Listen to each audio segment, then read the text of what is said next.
Several hours earlier, on the Elmo, Rosa carefully examines Sextans, who has been thrust up like a Christmas turkey.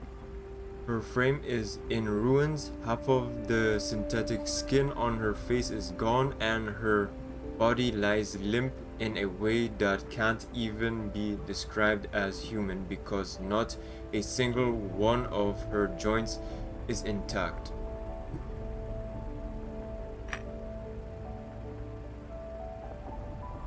Beside her is Nemesis, who is keeping an eye on her with the gun in hands.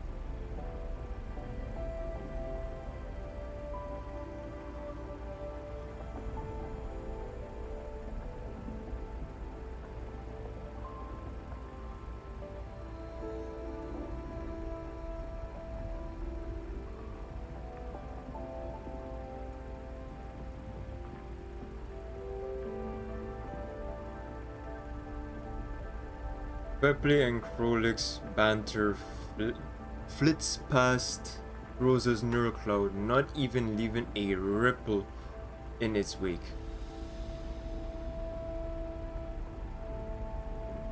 Clearly, her neural cloud is fully occupied by the matters at hand and has no space to store such redundant data.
Although all of the Elmo's fighters are gathered in this repair bay, Rosa's gaze has never once left Sextans.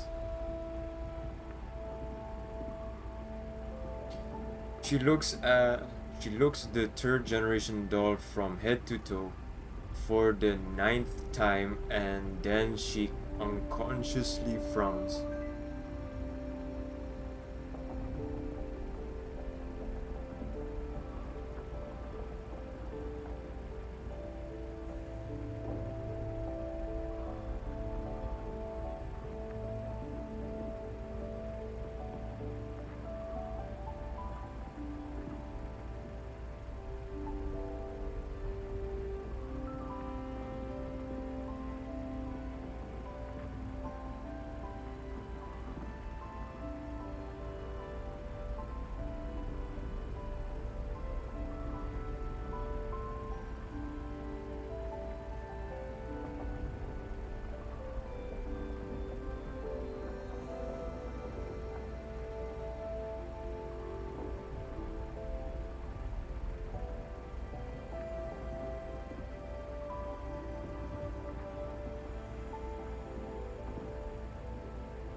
Rosa shakes her head.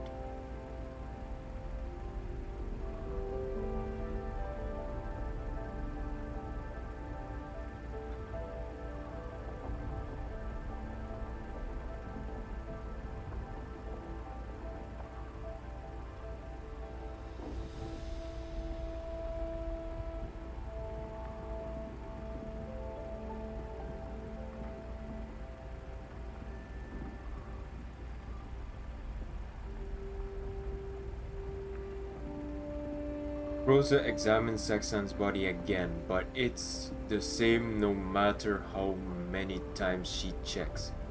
In fact, some of the more damaged modules are beginning to crackle and spark.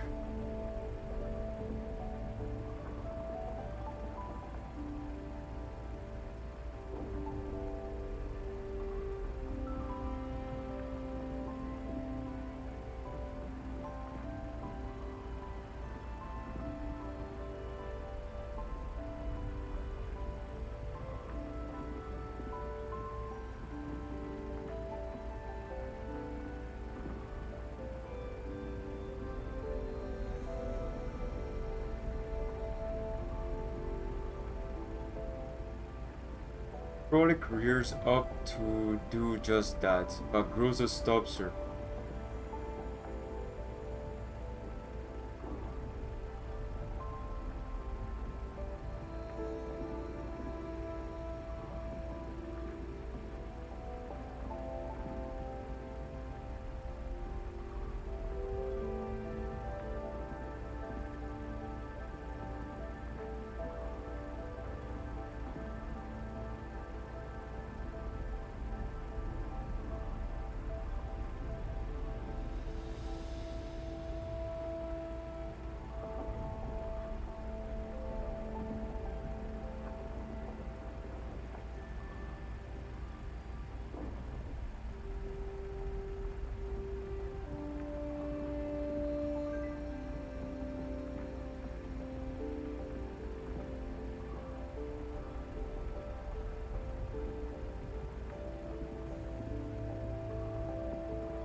Frolic scratches her head. She doesn't quite understand why Groza is so bothered by that matter, even though Sextans is an enemy. She's one eternal overload away from being scorched to ash, so there's no way she can achieve her aim no matter her reason for turning up here.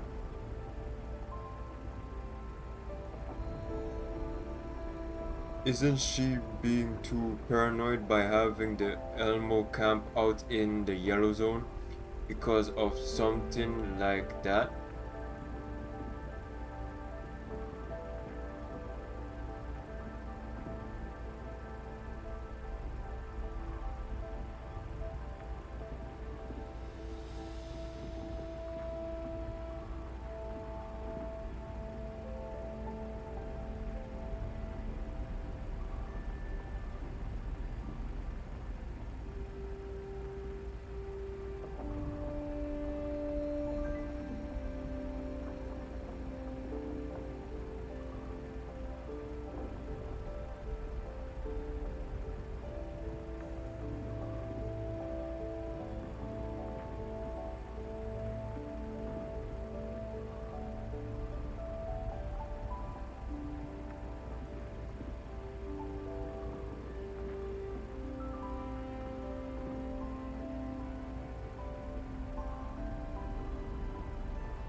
Rosa does not continue.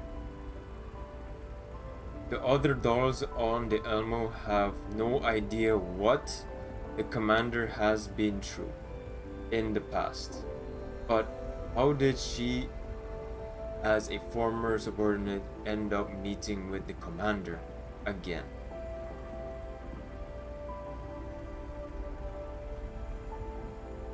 Indeed, why had she been reunited with the commander? Why had it been her specifically? Rosa has never considered that question in detail, or rather, she doesn't dare to carefully examine the reason for it.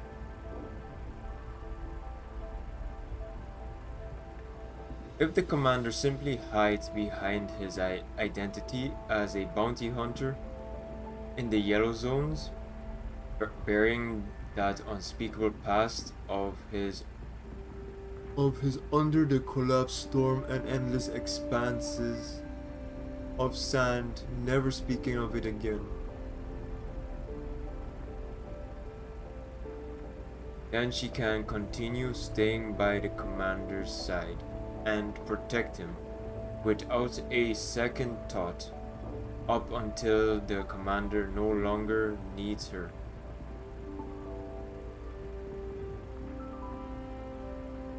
But now that Paradeus has risen up again and is standing in the commander's path again, she knows that there is no way the commander will just simply ignore them.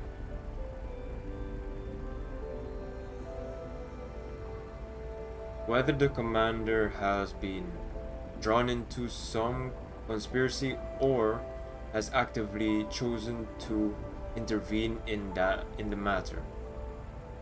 Everything she has desperately tried to protect for the past 10 years will be wiped away in the blink of an eye.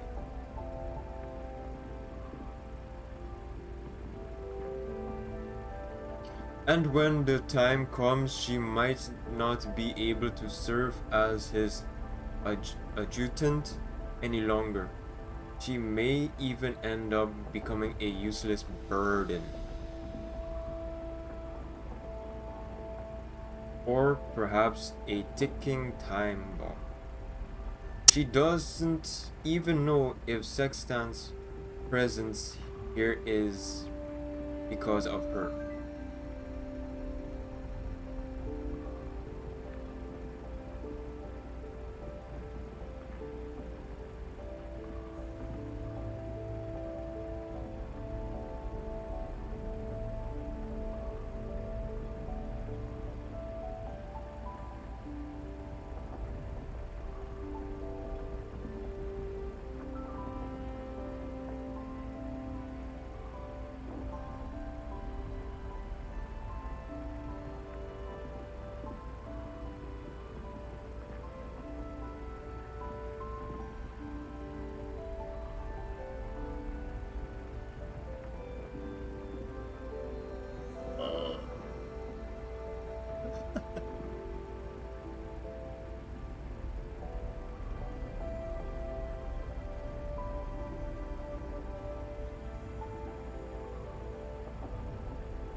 As the two of them go back and forth, Groza vigorously shakes her head, like she's trying to calm herself.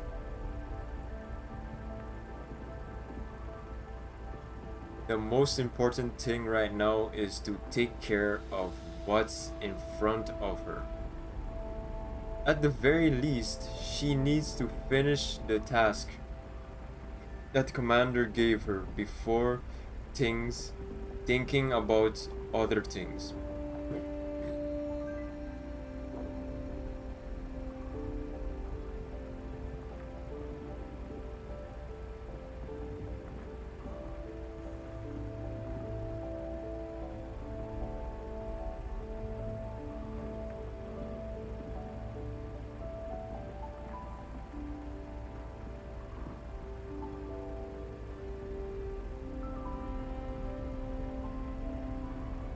Krolik shrugs. She doesn't fully agree with Groza's point of view, but she trusts her leader enough not to protest any further.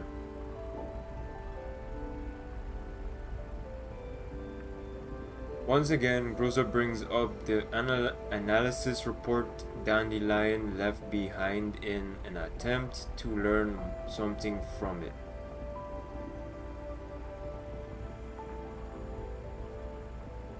Of course, she's read it so many times that all she can do now is try to extract even the smallest scraps of information from any place she can.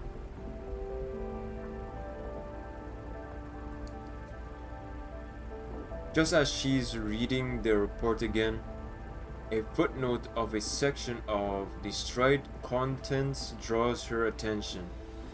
It was probably preserved whole because it was not an important part of the neural logs.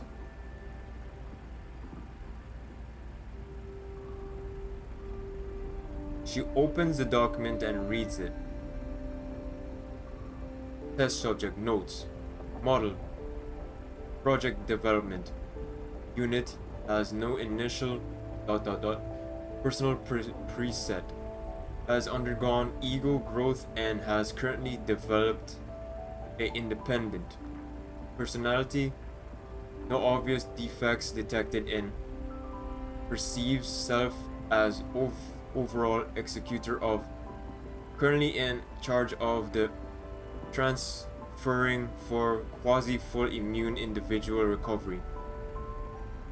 Performance is excellent compared to other products of the same cohort and possesses a psyche with human-like thought patterns.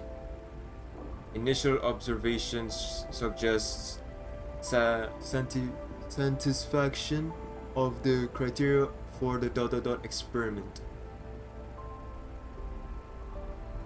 It looks like the person who handled this information was very cautious. Even a footnote like this is Sextan's base layer was thoroughly scrubbed.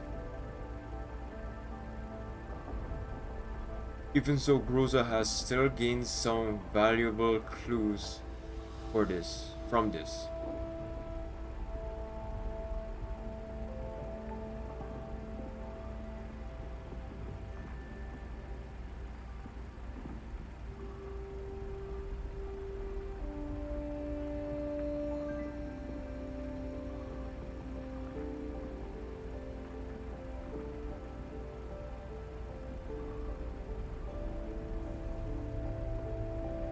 Rosa has obviously noticed that, however, Helena is a quasi-full immune individual, which means that one can still speculate on her experimental uses.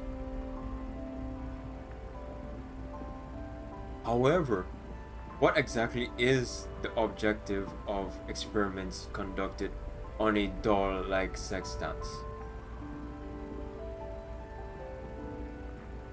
Seemingly interested in Groza's discovery, Krolik tries to make sense of the message like Groza is doing. Naturally, she has no idea what it's talking about.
Nemesis nods silently.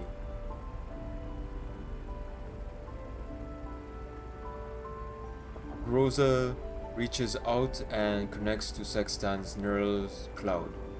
Since the data in there has been wiped, she meets with no resistance when entering. A flash of pale blue light darts through Sextan's eyes. The exposed mechanical endostructure makes their opening and closing look a little scary.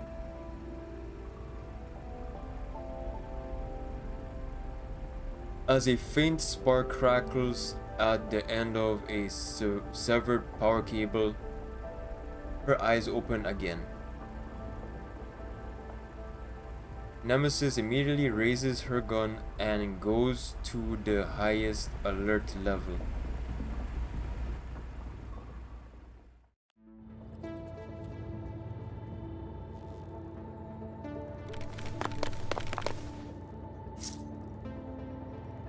Leader, her level 2 is open. We'll help you break the firewall now.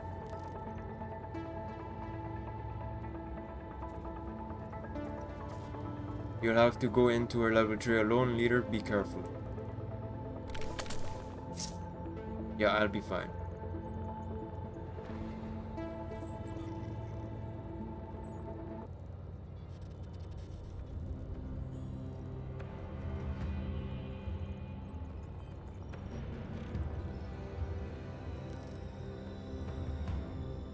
Cruiser continues advancing through the endless fog.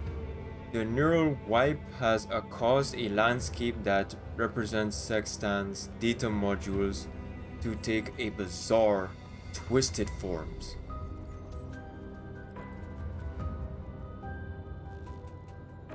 She tries to extract useful data, but her search remains fruitless even after looking for a long time.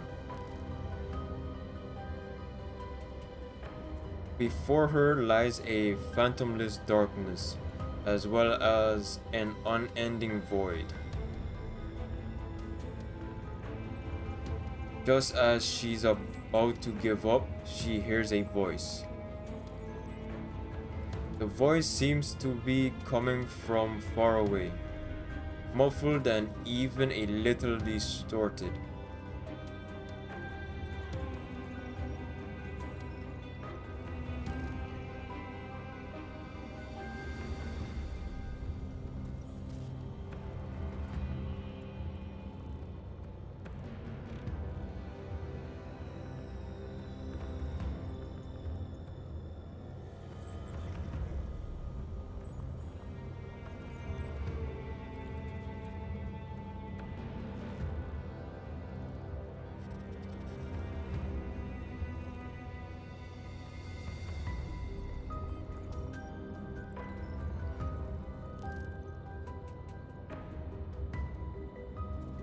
Silence.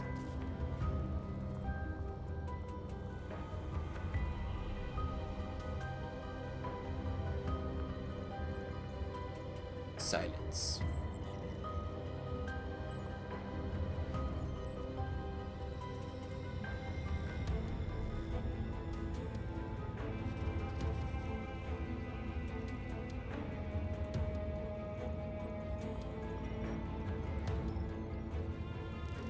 The questions in this laboratory space fills Rosa's mind.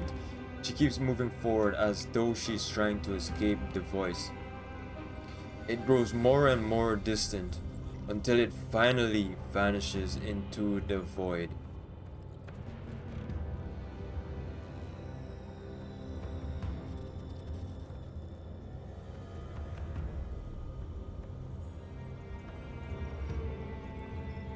Although she can't tell where she's going, Rosa has the feeling that she's headed somewhere deeper after passing through another patch of fog. A blurry scene appears before her.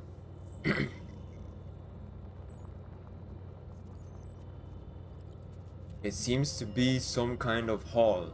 Lights come on over her head, like a pair of inquisitive eyes.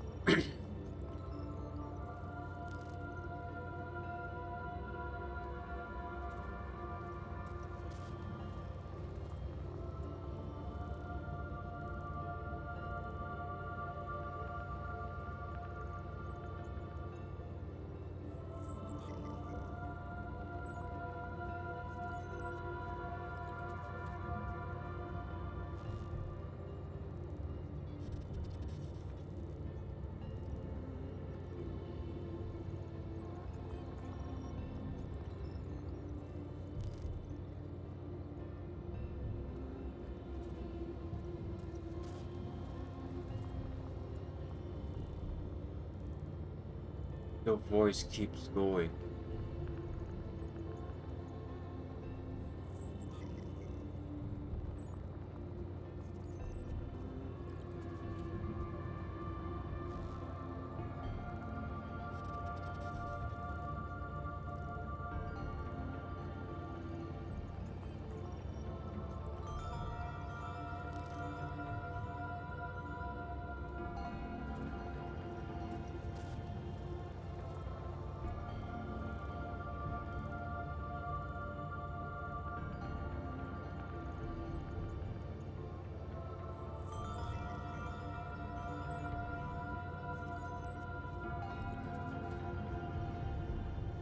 There is loud and sustained applause. As the voice grows distant, the scene before Groza becomes clearer instead. Groza is not unfamiliar with this sensation. It is like when a doll's ego develops within its neural cloud, like a seed germinating within its level 3 base layer, feeling around with its sensory module for nutrients, breaking through into the data flows of level 2 before blossoming into the metallic skeleton, muscle fiber bundles, superconductive organs, and resin skin of level 1.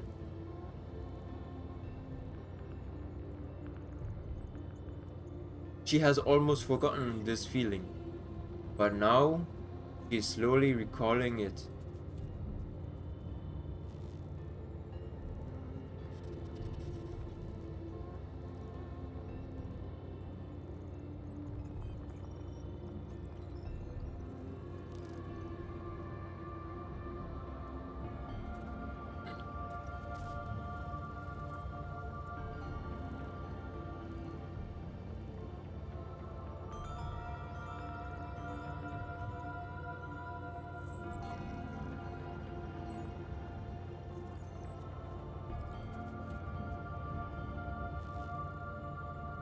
Rosa silently listens to Sextan's voice as it becomes clearer and clearer.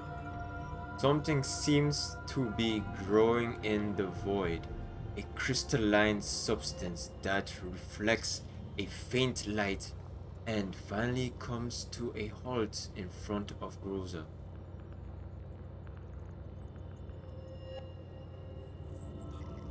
She tries to grab it, but it shatters instead before a quickly reforming. The scene before her changes to a lavish office. Velvet curtains hang from the ceiling and spill onto the ground before a set of full-height windows. Sextant emerges from the shadows and stops in front of the curtains, bathing in the sunlight that shines into this room and looking down on the city beneath her.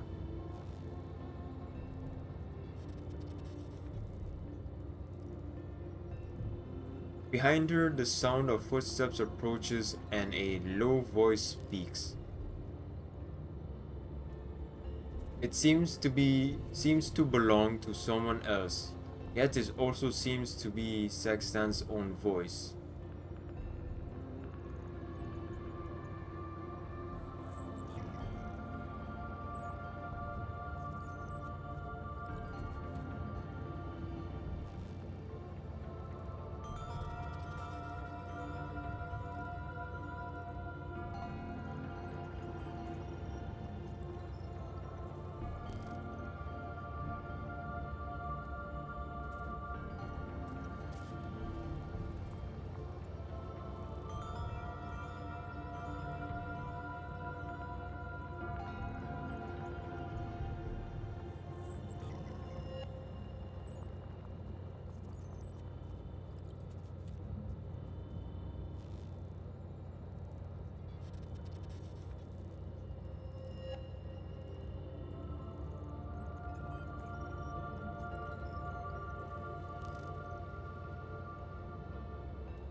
Saxton slowly turns and raises an arm, bowing before that form in the void in her usual way.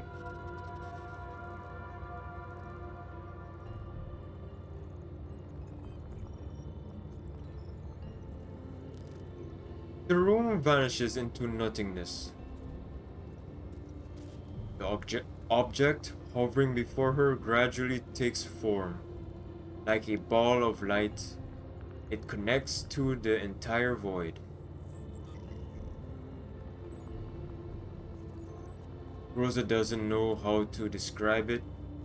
There seems to have been something like this in her own base layer, but it was nowhere as clear and bright as what she's seeing now.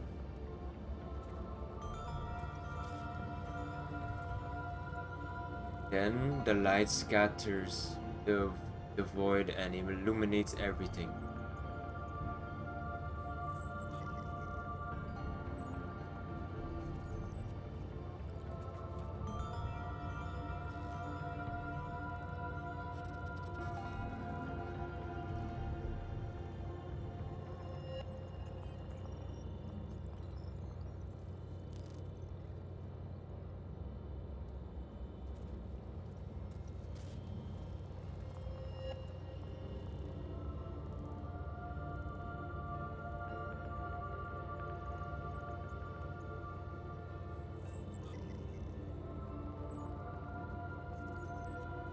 Rosa suddenly feels a stabbing pain in her brain. No, dolls shouldn't feel pain. So what is this? No, don't.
Amidst the pain, Rosa opens her eyes, trying to make sense of what is happening before her. She is inside a lab. Two lab-coated human researchers seem to be working on something. One of them seems to be leisurely sitting back in an armchair, arms folded and looking at her in amusement. The other seems to be moving between several terminals. With every operation on the terminal, Rosa feels a multitude of extreme sensations flashing through her neural cloud.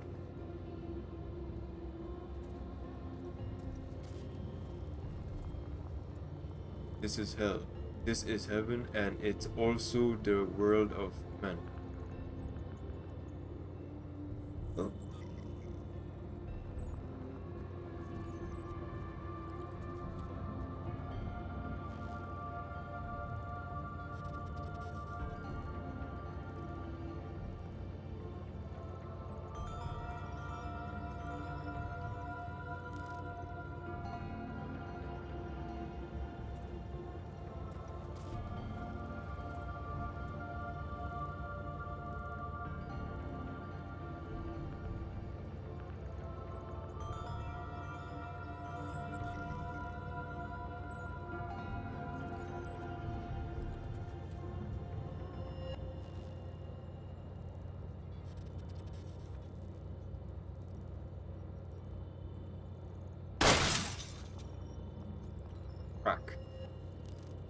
something breaks. Rosa feels herself falling into the void. She tumbles down through the abyss for a long, long time, until time and space itself loses all meaning for her.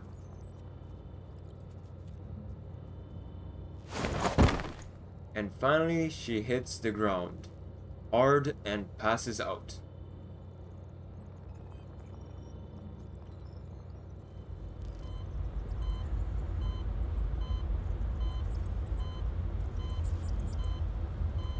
Rosa opens her eyes. Thank goodness. You're functioning again. Your neural cloud was so badly damaged, I thought I'd never be able to fix it. Rosa looks around and finds that she is inside an unfamiliar vehicle. Outside, the scenery rapidly recedes into the distance, and the sand dunes and clear blue sky indicates that a collapsed storm has just passed. Meanwhile, the base she is currently in is empty, except for the repair pod that she occupies, which glows with a faint light.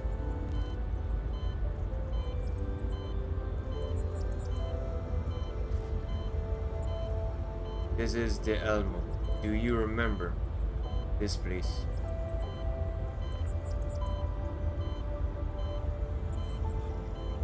I found you in an abandoned quarry nearby.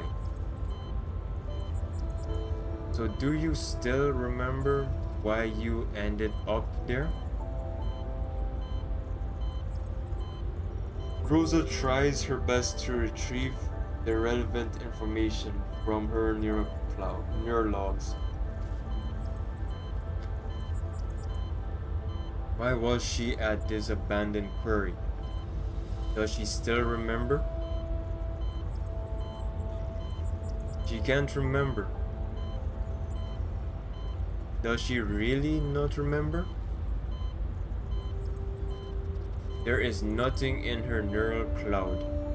Everything is blank.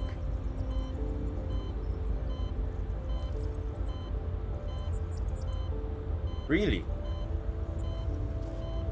So are you still in Griffin?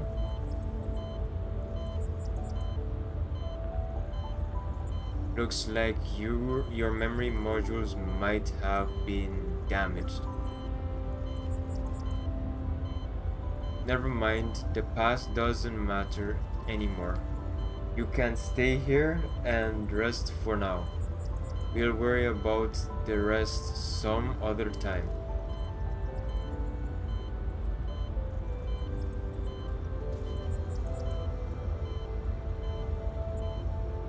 Wait a minute. You remembered me?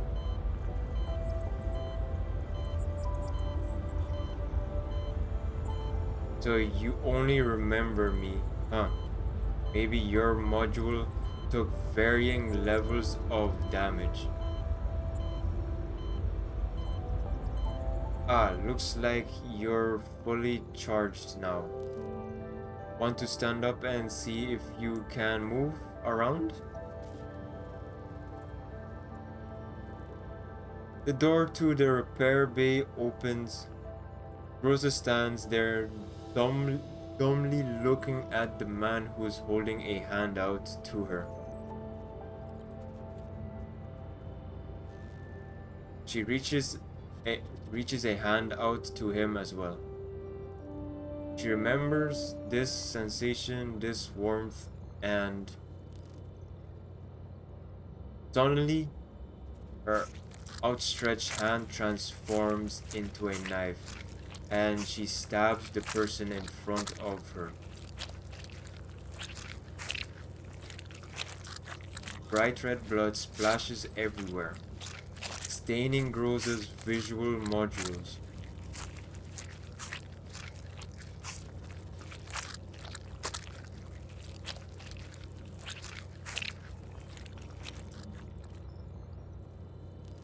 Crackle, crackle. Okay. Now.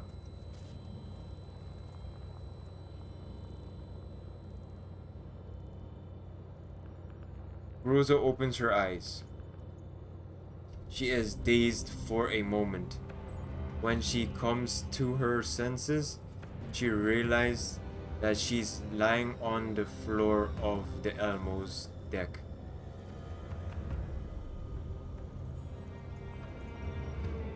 It's the same repair bay as before, but compared to her dream, there are many more machines here, and many more familiar faces.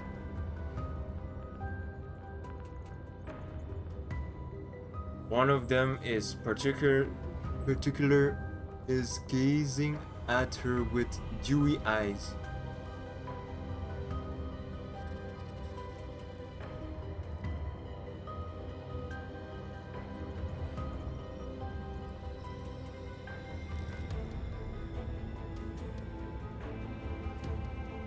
Mei-Ling looks like she's barely managing to hold back her tears.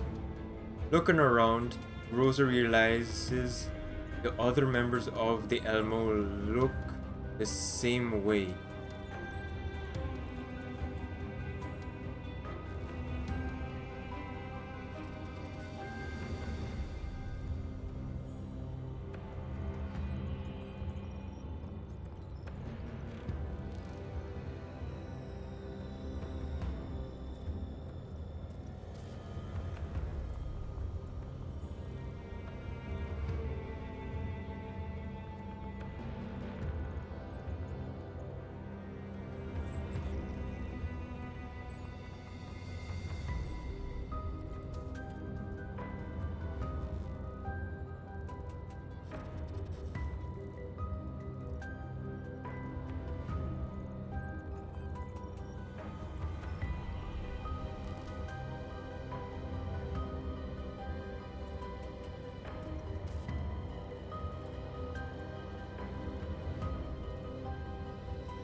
Rosa immediately feels how awkward the words sound as she says them.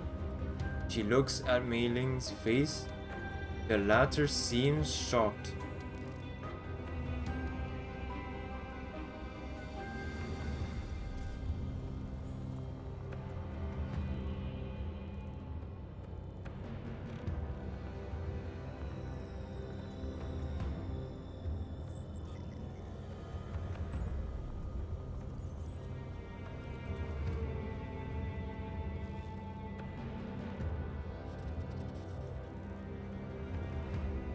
Rosa pulls herself together and sits up. Beside her, sextants look just like how she did before Rosa entered her neural cloud. Except several of the tin cables connecting some of the parts seem even more scorched now.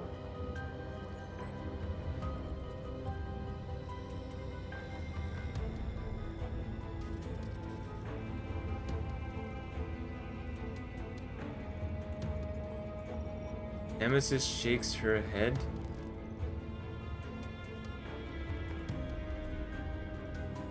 Rosa rubs the access port on the back of her head. Right after that, she realizes something.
Rosa carefully organizes her thoughts as she goes through her memories. She describes what she encountered in the sextant's level 3 to Mei Ling and the others.